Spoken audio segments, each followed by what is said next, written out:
하나님을 사랑하고 또 교회를 사랑하시는 요양성도 여러분 반갑습니다. 5월 26일 수요일 새벽 묵상 기도로 시작하겠습니다.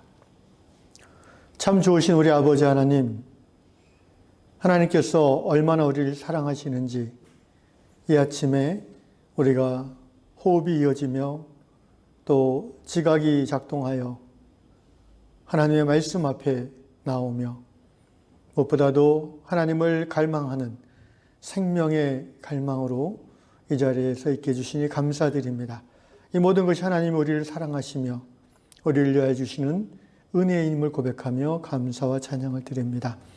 이 아침 하나님을 찬미하고 말씀 안에서 우리가 새 힘을 얻게 도와주시고 하나님 주시는 그 힘으로 세상을 이기며 세상을 거스르며 또 세상을 섬기는 저희가 되도록 인도하여 주시옵소서. 예수님의 이름으로 기도드리옵나이다. 아멘. 찬송가 426장 이 죄인을 완전케 하시옵고 찬양 올리시겠습니다.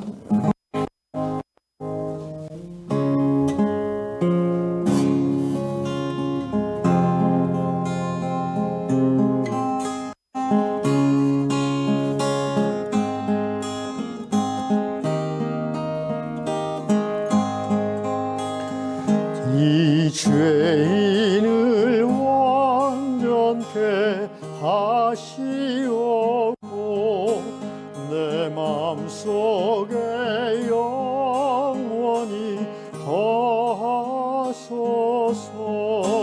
죄 가운데 빠졌던 몸과 마음을 흰 눈보다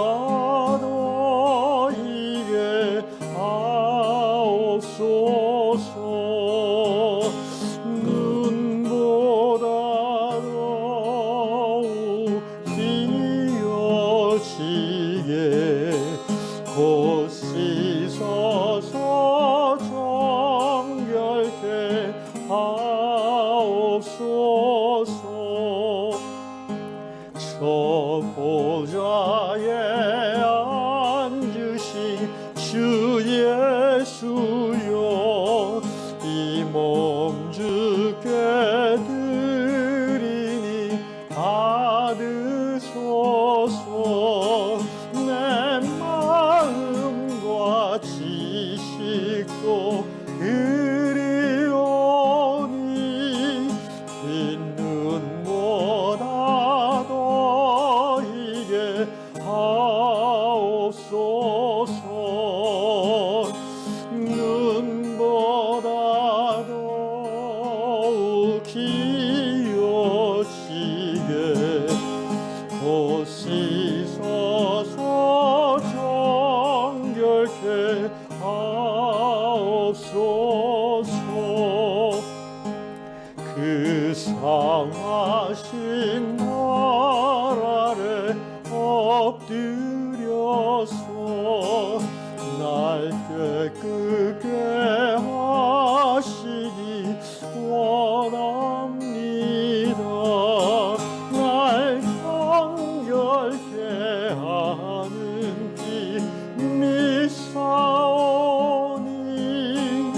흰 눈보다 더 이게 하옵소서.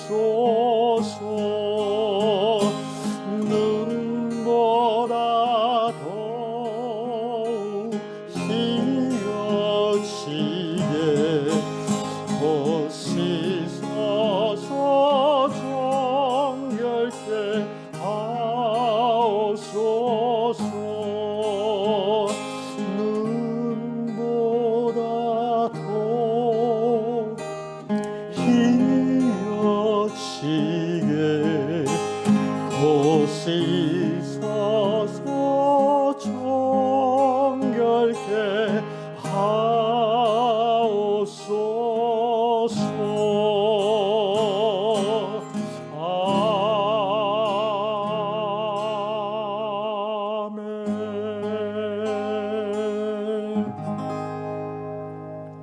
아멘. 아멘. 주님 감사합니다. 자, 오늘 주시는 말씀 구약에서 오바댜서 1장 12절 다락방 말씀입니다. 오바댜서 1장 12절 말씀과 신약 마태복음 5장 44절 두 곳을 보겠습니다. 오바댜서 1장 12절 내가 형제의 날 곧 그 재앙의 날에 방관할 것이 아니며 유다 자손이 패망하는 날에 기뻐할 것이 아니며 그 고난의 날에 내가 입을 크게 벌릴 것이 아니며. 예, 신약의 말씀 마태복음 5장 44절 나는 너에게 이르노니 너희 원수를 사랑하며 너희를 박해하는 자를 위하여 기도하라. 오바댜서를 오늘 이 아침에 말씀을 듣고 있는 성도님들은 오바댜서를 읽어보신 적이 있는지 모르겠습니다. 오바댜서는 구약성경 12개의 소선지서 중에 하나인데 아마 구약성경 전체로 봤을 때 가장 짧은 한 장짜리 책입니다. 단 21절로 1장 한 장에 21절로 구성된 성경이지만 그 내용은 그렇게 단순하지는 않습니다. 오바댜라는 이름의 뜻은 여호와를 섬기는 자라는 의미입니다. 성경에 이게 세밀하게 찾아보면 오바댜라는 이름을 가진 사람이 한 10명 이상 됩니다. 그런데 대부분이 제사장의 이름입니다.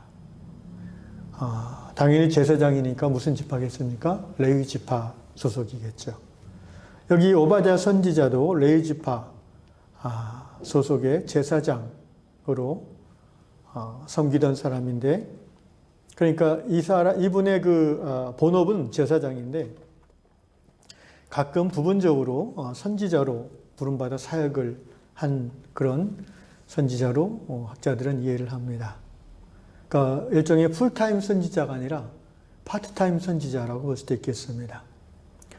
오바댜와 같이 이렇게 파트타임으로 사역을 했던 선지자는 하박국도 그런 부류의 선지자로 구분을 합니다. 오늘 오바댜서의 그 하나님의 예언의 말씀인데요. 그 대상이 되는 나라는 이스라엘이 아니라 에돔입니다. 에돔이라는 곳은 사해바다 남쪽, 그러니까 북쪽에 갈릴리 호수가 있고 요단강 쭉 내려와서 이제 중간에 사해바다가 있고 그 남쪽에 위치한 나라인데 남북으로 약 120km, 동서로 한 20km 정도의 작은 나라입니다. 에돔 족속은 아시는 분 아시겠지만 그 이삭이 낳은 쌍둥이 아들 야곱과 에서와 야곱이 있죠. 그 형 에서가 조상이 되는 족속이 에돔 족속입니다. 이 에돔 족속, 곧 형 에서와 이스라엘 족속의 조상인 야곱, 쌍둥이지만 뱃속에 있을 때부터 서로 다투었죠. 그리고 이 땅에 사는 동안에도 대단한 경쟁 관계였습니다. 이 후손들 이스라엘 나라와 에돔 나라도 구약 성경을 보면 관계가 별로 좋지 않습니다. 특별히 오바댜가 본 선지서 오바댜서를 기록할 때에는 에돔과 유다가 굉장히 사이가 안 좋은 때였다고 합니다. 여러 에돔과 유대 나라가 갈등을 빚었던 적이 서너 번 나오는데 그 중에 오바댜서의 배경이 됐던 시대는 아마도 바벨론의 왕 느부갓네살이 예루살렘을 침공했을 때 그 시기라고 학자들은 이야기합니다. 여러 가지 이유가 있는데 시간이 없어서 다 얘기는 안 하고요. 바벨론의 왕 느부갓네살이 예루살렘을 침략할 때에 유다 주위의 그 작은 나라들도 대동해서 같이 침략을 했죠. 그 중에 에돔 나라가 섞여 있다고 성경은 말합니다. 그래서 우리가 소선지서들 중에 또는 선지서들 중에 말씀의 대상이 이스라엘, 유다가 아니라 이방 나라가 되는 책들이 몇 권 있는데, 예를 들면 요나서 그리고 나훔서는 아수르를 상대로 하나님의 말씀을 선포하고 있고요. 여기 오바댜는 에돔을 상대로 하고 있습니다. 성경에 보면 이 소선지서의 배열 순서를 또 이렇게 생각해 보는 것도 하나님의 성품을 들어볼 수 있는 하나의 그 예가 된다고 이야기합니다. 무슨 말이냐면은 오바댜서, 오늘 본문 오바댜서는 아모스서 다음에, 그리고 아모스서 다음에 요나서 직전에 이 오바댜서가 있습니다. 아모스서는 어떤 말씀입니까? 아모스서 9장에 보면 이스라엘이 에돔의 땅을 차지하게 될 것이라고 아모스를 통해서 예언을 합니다. 그런데 오바댜서는 에돔이 어떤 나라이고 어떤 짓을 했고 또 하나님이 그들을 쳐서 이스라엘이 그들을 어떻게 정복할 것인가를 이야기합니다. 그러니까 아모스서 9장에서 말하는 이스라엘의 이 에돔 정복에 대한 구체적인 내용을 이 오바댜서가 받아서 풀어 설명했다고 볼 수도 있습니다. 그리고 오바댜서 다음에 요나서입니다. 그러면은 요나서는 여호와의 날에 임할 그 하나님의 심판을 얘기하는데 여러분이 알다시피 요나서의 배경 심판 대상이 되는 나라는 저기죠. 아수르죠, 아수르. 그러니까 지금 이렇게 쭉 보면은 하나님이 유다 나라만 편애하신다고 우리가 오해를 할 수가 있습니다. 에돔도 망하게 하시고 아수르도 망하게 하시고 유다를 건드리면 하나님이 다 이렇게 망하게 하지 않나. 열방을 다 미워하시고 이스라엘만 편애하신 하나님이 아닌가라는 오해가 있는데 그 오해를 아모스와 오바댜를 읽어보면 그렇게 오해할 수가 있는데 요나서를 보면 이제 그 오해가 풀리는 거죠. 왜냐하면 요나서의 내용이 아시다시피 아수르의 멸망할 것을 대해서 하나님이 요나를 통해서 아수르 사람들에게 하나님의 기적을 보여주시고 회개할 때에 아수르를 다시 멸망하지 않게끔 구원하시는 하나님. 그러니까 이스라엘을 괴롭히면 무조건 멸망시키는 하나님이 아니라 그 죄에서 돌이켜 하나님을 찾는 어떤 나라, 어떤 민족도 하나님은 구원하시기를 기뻐하신다는 것을 우리는 요나서를 통해서 볼 수가 있는 것입니다. 서론이 길었습니다. 오늘 본문으로 들어갑시다. 오바댜서 1장 12절 내가 형제의 날 곧 그 재앙의 날에 방관할 것이 아니며 그러니까 이게 에돔에게 하는 말이에요. 지금 에돔이 유다가 멸망 직전에 바벨론에서 멸망하는 그때에 방관하고 유다가 패방하는 날에 기뻐할 것이 아니면 너 그렇게 하면 안 된다라는 말이에요. 그 고난의 날, 유다 백성의 고난의 날에 내가 입을 크게 벌릴 것이 아니며 왜 입을 크게 벌립니까? 바벨론에 의해서 멸망하는 유다로부터 떡고물을 얻어먹으려고 크게 벌리는 거죠. 그러니까 지금 하나님은 오바댜를 통해서 에돔에 대해서 경고하시는 거예요. 너 그렇게 하지 마라. 너희 형제 아니었냐? 이런 말이에요. 실제로 또 에돔은 이스라엘 나라가 출애굽한 후에 광야 생활에서 이스라엘 백성들을 이렇게 불시에 기습하고 침략해서 괴롭힌 나라가 또 에돔이기도 했습니다. 어쨌든 관계가 아주 안 좋은데 오늘 이 본문을 통해서 이제 이 다락방에 글을 올렸던 앤드류 형제님이 이 본문이 주는 교훈을 현재 우리의 삶 속에 잘 적용해주고 있는 것 같아요. 그래서 앤드류 형제 이야기를 잠깐 전하고 말씀을 정리하겠습니다. 앤드류 형제는 이제 선교사라고 합니다. 그래서 나라는 나오지 않지만 그 나라에 가서 이제 선교사의 사역 중에 마치 우리 캄보디아에서 김준 선교사님이 그 브릿지 오브 호프 빈민 지역 학교 운영하는 것처럼 어떤 그 빈민지역 학교에 가서 이 앤드류 형제님이 선교사로 섬기게 됐습니다. 그런데 그 학교 책임을 맡은 선교사님과 이 앤드류 형제가 사이가 안 좋아졌어요.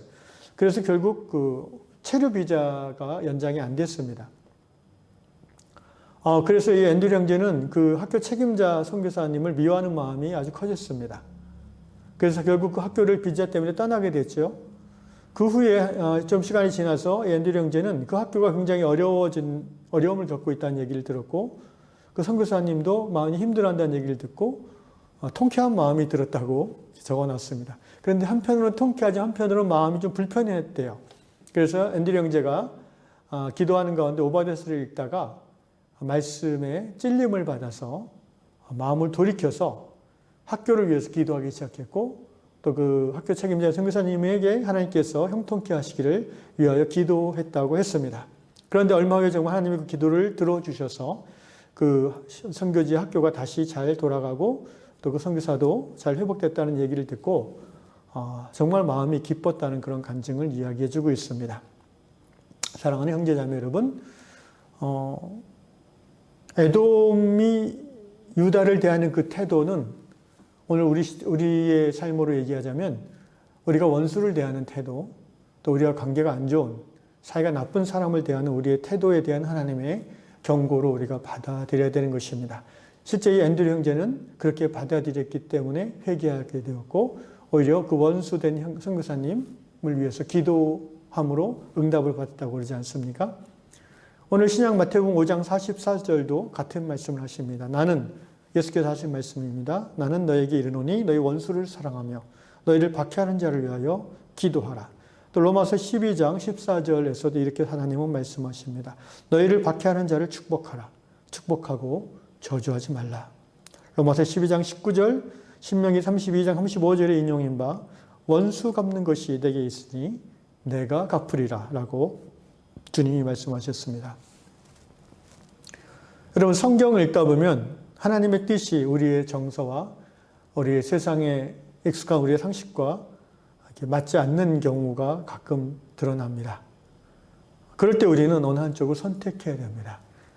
내 생각, 세상적인 나의 가치관을 선택할지 아니면 성경이 말하는 하나님의 가치관을 선택할지. 우리가 거듭난 성도이고 하나님의 자녀라면 우리는 마음속으로 압니다. 하나님의 뜻이 맞다는 것을 압니다. 그러나 여전히 나의 감정과 나의 생각은 세상의 방식을 자꾸 행하고 싶어지죠. 나에게 해를 끼치고 나를 모함하고 나를 험담했던 그 사람에 대해서 분노하고 그 사람이 망하기를 원하고 그 사람이 심지어 병 걸려 죽기를 원하는 그런 마음들이 일어날 때도 있습니다. 오늘 오바댜를 통해서 주시는 말씀, 그래서 하나님 우리에게 주시는 말씀이라고 생각합니다.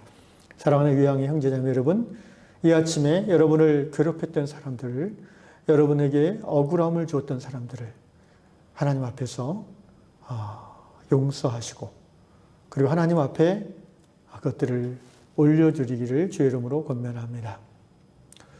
용서하고 축복하고 기도하고 싶은데 그렇게 하기가 어렵다고요? 그것을 그대로 하나님 앞에 하려면 됩니다. 그 어려워하는 마음, 힘들어하는 그 힘듦을 제가 하나님의 뜻은 알겠는데 행하기가 너무 힘듭니다. 저를 도와주십시오라고 기도하시면 되겠습니다. 하나님은 우리의 연약함을 무시하거나 비웃는 하나님이 아닙니다. 하나님은 우리가 하나님 앞에 통회하고 자복하며 울며 나아갈 때에 우리를 긍휼히 여기시며 우리에게 힘을 주시는 전능하신 주님이심을 고백합니다. 분명한 것은 성경의 원리, 하나님의 말씀은 우리가 원수를 위하여 기도하고 축복할 때에 만약 그 원수가 그 기도와 그 축복을 받을 만한 조건이 안 된다면 하나님께서는 우리가 빈 그 복이 우리에게 다시 돌아오도록 하신다는 것입니다. 실제 시편에 보면 다윗이 그런 경험을 기록해 놨습니다. 하나님의 뜻이 나의 감정보다 우선되어야 되는 것이 성도의 마땅한 삶의 자세인 줄로 믿고 이 아침에 원수를 위해서 기도하고 축복하시기를 주의 이름으로 축원합니다. 기도하겠습니다. 우리를 사랑하시되 우리의 연약함과 또 우리의 잘못된 생각들을 고쳐주기를 원하신 하나님 아버지, 오늘 에돔을 향한 오바댜의 예언을 통해서 형제가 불행에 빠졌을 때에 나와 관계가 안 좋은 그 사람이 잘못된 부당한 일을 경험하고 또 그 사람이 불행하게 되었을 때에 한편으로 기뻐하는 나의 마음이 있고 또 한편으로 하나님의 자녀 성도로서 불편해지는 마음이 있는 것을 고백합니다. 주님, 세상의 방식, 우리의 생각으로는 원수를 미워하고 원수가 망하기를 기도해야 되겠지만 그러나 하나님의 자녀로서 거듭난 우리에게 그것이 불편한 것을 하나님 앞에 고백하고 하나님의 뜻을 선택하기로 결정합니다. 주여, 이 아침에 나를 회방하고 나를 억울하게 했던 내가 미워하는 그 사람을 위하여 기도하고 축복함으로 하나님의 뜻을 선택하고 살아가는, 그리하여 하나님의 축복을 누리는 유양 성도들 다 되게 하여 주시옵소서. 특별히 그 원수가, 그 미워하는 사람이 가족 가운데 있습니까? 주님 불쌍히 여겨주시고 우리에게 원수를 용서하고 원수를 축복할 수 있는 거룩한 능력을 더하여 주시옵소서. 예수님의 이름으로 기도하옵나이다. 아멘. 하늘에 계신 우리 아버지, 아버지의 이름을 거룩하게 하시며 아버지의 나라가 오게 하시며 아버지의 뜻이 하늘에서 같이 땅에서도 이루어지게 하소서. 오늘 우리에게 일용할 양식을 주시고 우리가 우리에게 잘못한 사람을 용서해 준 것 같이 우리 죄를 용서해 주시고 우리를 시험에 빠지지 않게 하시고 악에서 구하소서. 나라와 권능과 영광이 영원히 아버지의 것입니다. 아멘.